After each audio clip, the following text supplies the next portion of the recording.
Today on CityCast Austin, our restaurants and bars here are top notch. And the Michelin Man may have just recently found that out, but Nadia Chowdhury of Eater Austin has known that for years. So she joined us to share her 2025 predictions for the Austin food scene.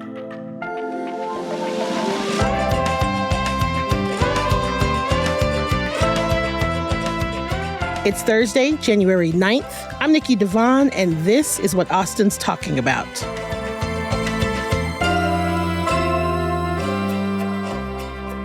Hello. We are here today with Nadia Chowdhury, former Eater Austin editor and now Eater Northeast editor.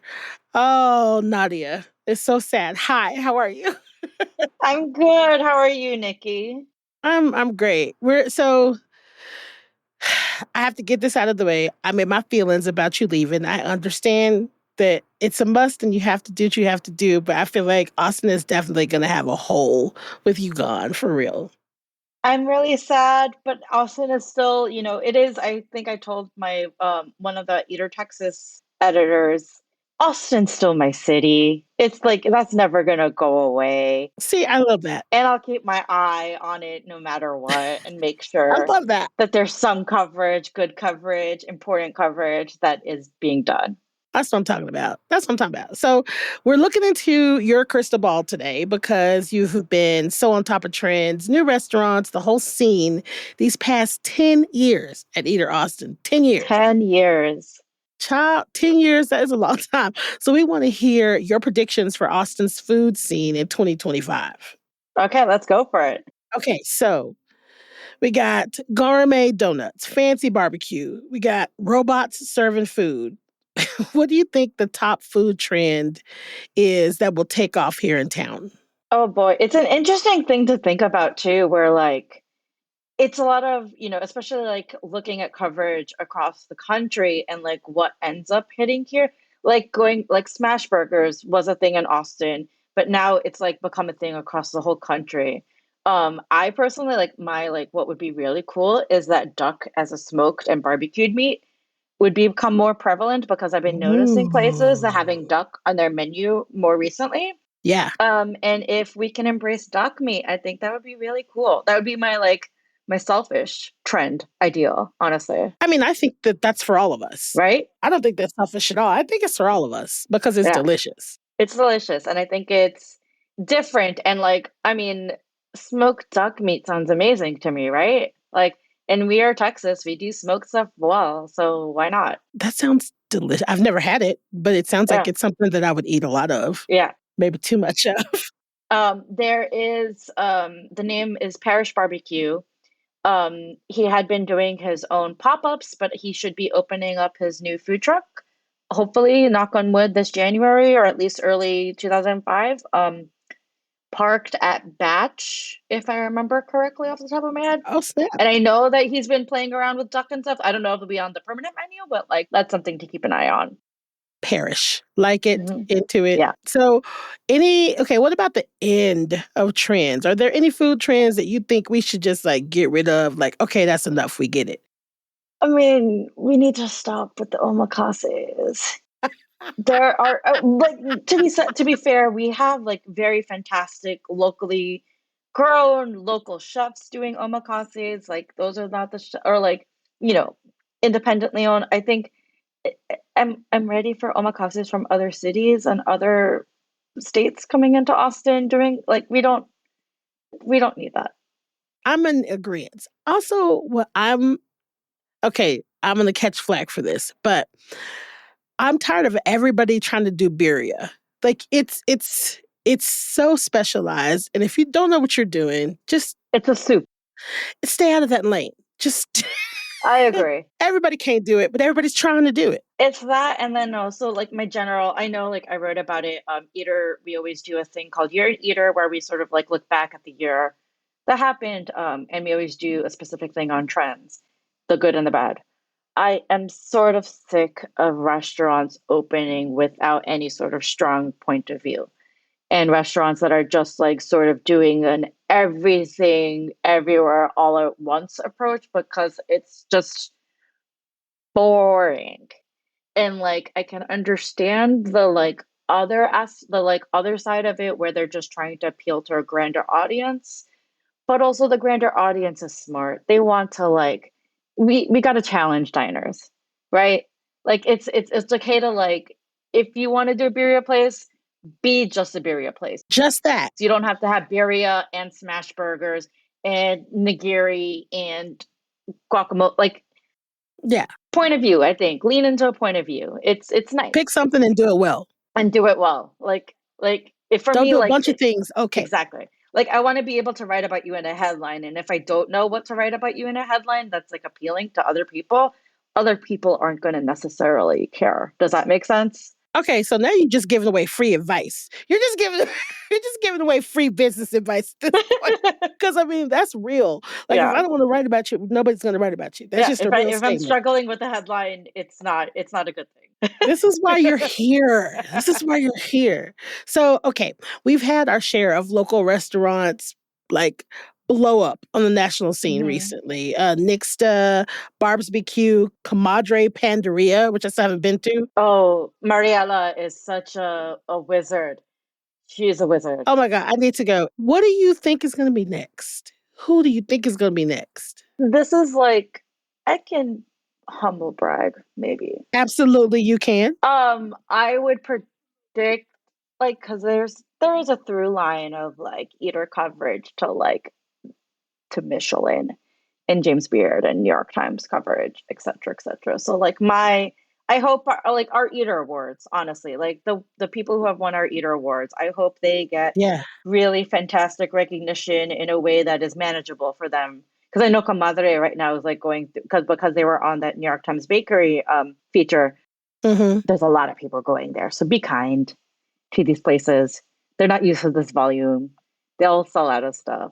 But yeah, personally, like my Eater Award winners, baby. I want them to get that let them get yeah. I love that. I love that. I love that. As it should be. Why not? I mean, Yeah. everybody needs a little help, a little push. It doesn't hurt to be pushed by either. It Yeah. doesn't hurt. So last year, some of that attention came from celebrities. Like when Dua Lipa went to La Barbecue and mixed jalapeno juice in her soda, evidently. Um, Or Dr. Pepper. Yeah. and her Dr. Pepper, which I still haven't tried. Which celebrities do you think will be blowing up our food scene this year? Because Austin is really it's such a strange ebb and flow to me. Mm-hmm. It's like we have these ebbs and flows, and it feels like we're on a kind of like a serious like uptick on attention. Yeah, it's interesting because I think I know Doing Moi includes so that's on Instagram that like does like celebrity spottings stuff.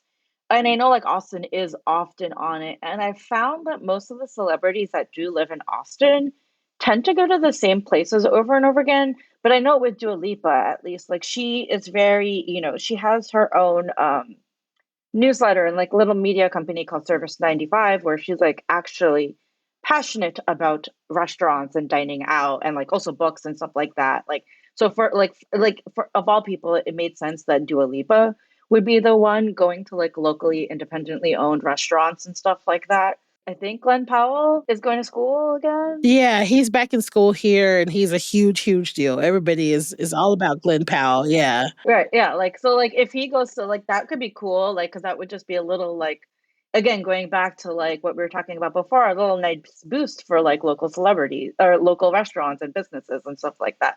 So that could be cool. Right. Um, my prediction is maybe this will be on the record. Charlie XCX will be performing 2 nights in April in Austin. And she has really good restaurant tastes and bar tastes. So that could be cool. Mm. And also, like, Richard Linklater, Austin's own Richard Linklater, is filming the movie Merrily We Will Roll Along, and Paul Mescal is in it. And I know he was at Barb's 2 weeks ago. What? There's a What? TikTok of him at Barb's. Um, so that could be cool. See, this is what I'm talking about. How I do know you too even much. know all of this? You know too much. You know too much. How are we going to keep up? So, what is a local restaurant story that you want to see come true? Like, a chef love story maybe, or someone's hard work finally paying off like in a major, major way? Is there one like Cinderella story that you're like, come on, man, come on, like it's your turn, it's your Yeah, time? I think that's a really, really good question. I think for me, it would be honestly, I know Veracruz and the family behind Veracruz, Reina and Maritza. I would love for them to get more recognition across the country. I know, like, I'm so happy. I Yeah. believe Veracruz Fonda did get either a Bib Gourmand or a recommended. But I would like for people to like really understand just like how crucial they are to the thread of what Austin is like. Austin dining. They're like one of the OGs. They like, and I want them to get more love, honestly. So I have a super soft spot for Veracruz. I love Veracruz. Like it's good, it's easy every time. Every time it's good. I have not had a bad Mhm. experience with them, and that's something that goes a long way with me. So I kind of feel like they're highly underrated. It's weirdly underrated, I Weirdly feel. underrated. I really, really do. Especially when I see other places get all of these accolades, and I'm like, okay, girl. Okay. Yeah. So, do you feel like that's like an under the radar restaurant that we should be keeping our eye on? I think it's a taken for granted restaurant. I think that's what it is. I think there's a different. I think Austinites take it for granted. I love that. I'm stealing that. Dylan, I think I agree with you 100%. They're about to get a brick and mortar, evidently, too. they've been working on that for like, oh goodness, since they opened their very first food truck. This has been something that they've been trying to work, and knock on wood that like it happens for them. Because they're opening that big park thing actually in Sunset Valley with Didi called Leona. Oh, Will all have one of their food trucks. Didi the Thai truck. yeah. Well, because they used to be together at radio. They are together at radio coffee.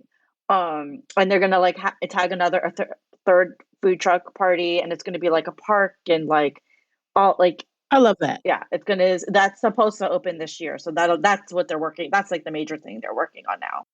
I'm just saying, you need to make sure you spend your money at Veracruz. Veracruz is most likely going to be our last Austin meal before we move Ooh, out. Like, yes. because we try to do that. Like, and it'll be our last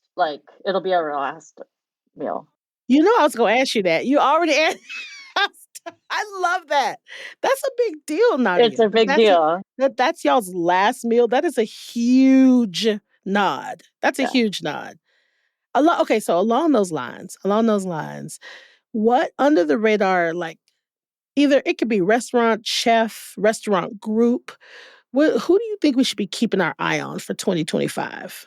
Ooh, this is a really good question. I mean, I'm gonna get it's the people we don't even know about yet, honestly, right? Like that's what it is. Like it's the people who have been like, especially I think pop-ups in Austin, pop-up restaurants and pop-up chefs are like the most exciting things that are happening in Austin, hands down. That's where like true creativity and innovation happen.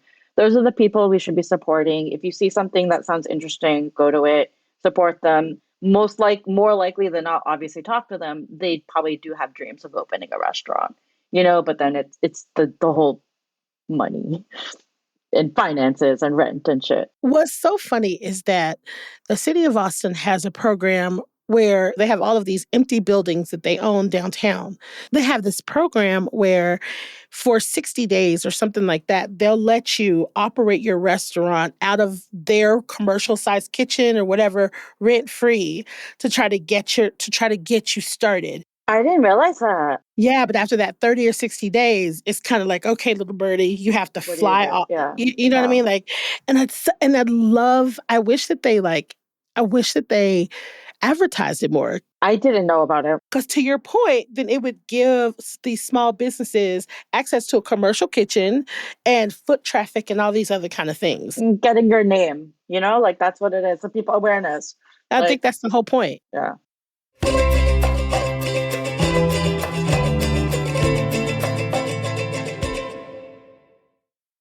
let's talk a little bit about places in the city that we already know about. So, Via 313, which is, one of my favorite pizza places in the city, local pizza restaurant has had issues with employees in the past trying to unionize, and there's been Yes. this fight happening. Do you know about it? Do you have your predictions for it? You think it'll end this year? I'm biased Okay. pro union. I am in a union myself, WGA West East, Unions Forever, Vox Media Union. So I hope it works out in the union's favor. But I know how much of a struggle that is and how difficult that can be. It's upsetting. Can you explain a little bit about the struggle when it comes to unions and like just any industry really, not just the service industry? Yeah, it's I don't know. It's the tricky thing of like I to me being part of a union, I can speak to my experiences. Being part of a union, it is about lifting up everyone, right? It's not necessarily like, yeah, I could negotiate benefits for myself, right? And like have that be for myself, but isn't it better to make sure that like everyone's treated fairly? And if there's someone who like isn't getting the benefits that like I negotiated for myself, like why not? So Agreed. it's like a all for one for all kind of thing, like which for workers that's a great thing, right? I Yeah, that's what I'll say about that. It's Yeah. like I am in solidarity with other people in either like the part we have so many different types of workers. We have part-time workers, we have contract workers, Right. right? And like even if there are issues or like things impacting or part-time workers, I would like I will fight for that. I will I will rally for them. I will be in solidarity for them. Yeah. And I would hope that the vice versa is true too of something I would need, Yeah. that's what I think. It's a group effort and it's the way to like make sure, just making sure that everyone is treated fairly, honestly. And that's Yeah. a general hope and desire that I'm sure we all have for the restaurant industry, like I know it's not. I know it's not, but it seems like such a no-brainer to me. It's like, yeah, you want across the board all of the people that work for you to be treated fairly, to be paid fairly, to have a living wage, to have a work-life balance. Like these are not you're not that's the or thing, like even have systems to like report issues and not be afraid for retaliation and just like things everything. like that. It just makes sense to me. I'm gonna stand for unions all the time. Yeah. I was in the union when I was at the city, and it was so funny because when I first started my job, I someone told me at some point that because I worked for mayor and council, I wasn't able to be a part of the union, and then I didn't find out Nadia until It's disinformation. 2 years into me being at the city. I just happened to be talking to someone. He was like, "Oh no, I'm your union rep. You can absolutely be in the union." I signed up like right away. It makes all the difference. Yeah, so hopefully via 313, y'all will work it out. We're just working Yeah. it out. I haven't heard any updates in a while, I know. So I Yeah. don't, yeah. So another thing, uh, Aaron Franklin, what do you think his next restaurant concept will be? Ooh, that's a really good question. I obviously don't know anything because I do know Loro just opened its domain location December, I believe. Did not know that. So they Okay. opened that. I could actually see Loro expanding outside of the state, That's honestly. a smart decision. Opening Loro in the domain was smart. That's smart. Very smart, yeah. And I can see it going outside of Texas, honestly. Uchi is expanding into Philadelphia, which is interesting to me. So I Oh. think because it's, the same parent company, I can see Loro going either east or Mm. most likely west coast, honestly. Oh. So that's the Aaron Franklin of it all. Yeah. And then my like more Franklin based thing is most like I could see him spinning off the po' boys at Uptown Sports into like a second cafe that's dedicated to po' boys. Oh. Okay. That would be my guess. Listen, from your mouth to Aaron's ears. Listen, I'm gonna need that poor boy location Yeah. immediately. I need Yeah. to make that happen. That would kill in the city. That is Yeah. really Like smart. because Uptown their po' boys are really good. They're But delicious. if you do like a little casual like po' boy like stand or something like that, Yeah. My next question, MML, for anyone listening that doesn't know, they own Perla's, Lambert's, and a bunch of other stuff. Um, I'm curious about I have complicated feelings about MML for sure, but I'm curious about what you think their next acquisition will be. It's interesting with MML, they seem to be very focused on expanding Swedish Hill at this point, honestly. I don't know if y'all are aware of, the Foxtrot location that was on South First. Yeah. They're opening a Swedish Hill there. What? We reported on it September, maybe, I believe. Yeah. Oh my god. I'm so behind. And they just opened in Westlake too. And then they are in the middle of redeveloping that block on West Six right now. So that's Yeah. going to be a lot of their. That's what I would assume so, honestly, because that's a lot of work. Oh my gosh. Well, we'll see. I'll keep Yeah, my comments to myself so that we don't get any angry emails. yeah.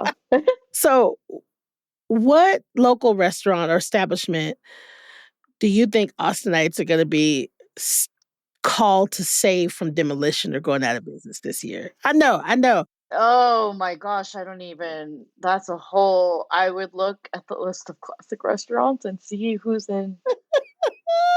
I mean, I also it's a sad fact that like I feel like it's gonna keep happening. Rent is too Yeah, expensive here. yeah, Landlords are doubling, tripling lease renewals. It's a hard time.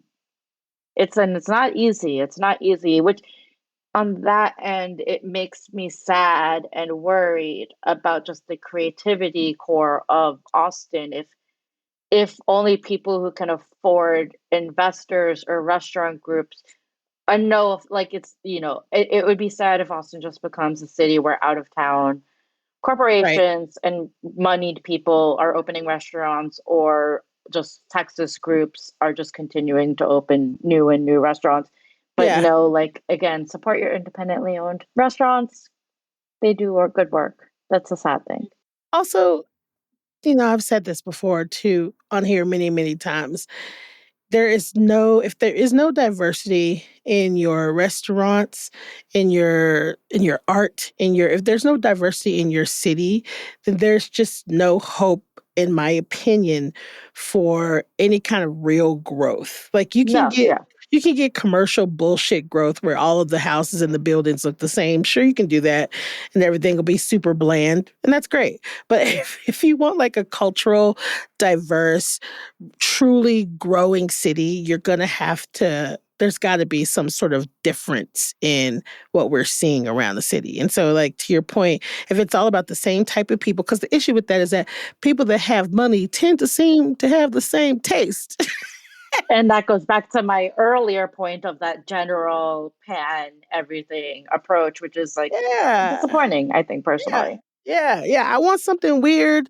That like there's it's so funny. I live off of 7th and there is a new food truck at the bread basket and it's like Himalayan something something. Himalayan food is great. Nepalese, actually, Austin Yeah. has a really decent Nepalese community restaurant scene. Honestly, there are Listen. really good places with momos and Yeah. like chilies. Um, Nepalese food is great. Yeah, it just popped up and I'm like, "Yep. Hmm. Whatever that is, I want it." I don't know what that is, but it Yeah. just popped up one day and I want it. It's like, that's what I want. I want stuff that we don't have everywhere. It doesn't And taste it's the the same, look the same. POV. Yeah. It's the like adding something different to the conversations. Right, You know, right. like So I'm curious, I have another question for you that's yeah. maybe a little heavy. So the new administration plans to eliminate taxes on tips. Um, I'm curious what you think the flip side of that is. What should we be watching, It sounds like a good thing because right? but I wouldn't be I'm not as informed to Yeah, know what that would mean. I would also wonder, will that be taxed in another way? Like, right. like where is that money going to come from then? So for me, I feel like one of two things is gonna happen. Like, one, either they'll use this as an excuse to like, I don't know, like not pay people a living wage anymore. Just like where you get your tips. Why do you need more money? Either they'll do that, And that's right? something that happens often, more often Yeah. than you think.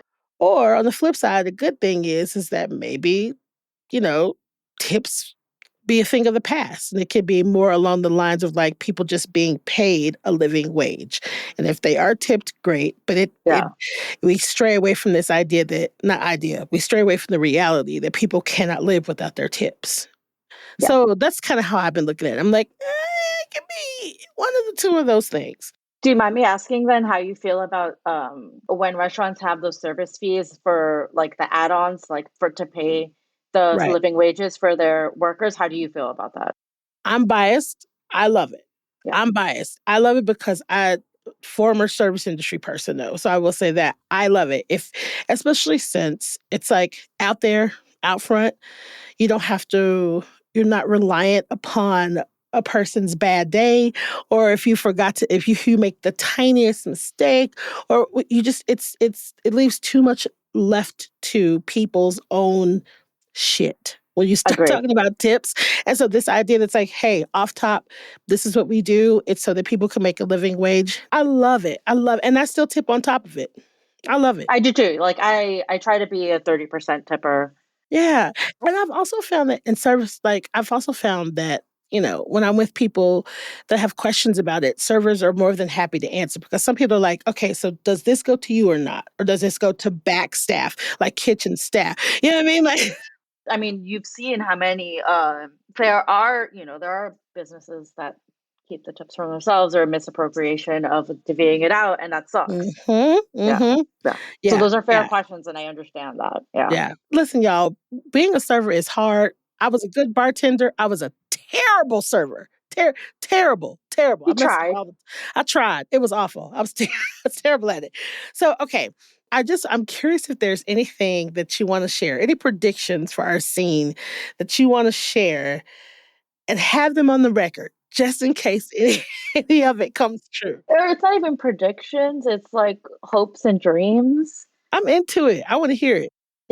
Especially like with the, you know, support, go to your food trucks, go to your pop-ups, go to your favorite restaurants. And I also know like it's a difficult time just in terms of salaries for ourselves and cost cutting and like things are so expensive everywhere. But if you have the means, support your restaurants, go be curious. It's the like I know there's so many people that like say, "Oh, Austin's boring in terms of food and blah blah blah." But that just means you're not looking for what you want or what you desire. Like, and to be fair, like I'm pretty sure like I had that thought in my head when we moved to Austin because I was a snotty New Yorker coming into Texas. But like I was gratefully proven wrong. And there's just so many creative people and wonderful people who care so much about their city and the food that they're making and making a difference in what they're in their models, in the food they're sharing, in donating, in feeding people and all of that. So like just support that because then keep it thriving. That's the thing, that's what I'm gonna miss the most about Austin, especially is that sense of community, that sense of like we can do better, we can be better, and always trying. You Yeah. know, We're still small enough to do that. we're still small enough, and even with all the tech money and all the Texas of it all in terms of administration, Austin's always been trying, and Mhm. we're better than all of the nonsenses out there. So that's what yeah, I agree. I agree. I love this city. I love our insistence, our insistence on being who we are yeah, at all costs. Nadia, thank you for being here. Thank you for taking the time and being so patient and answering all my nosy questions. love it. I will see you next time. All right, thank you so much, Nikki.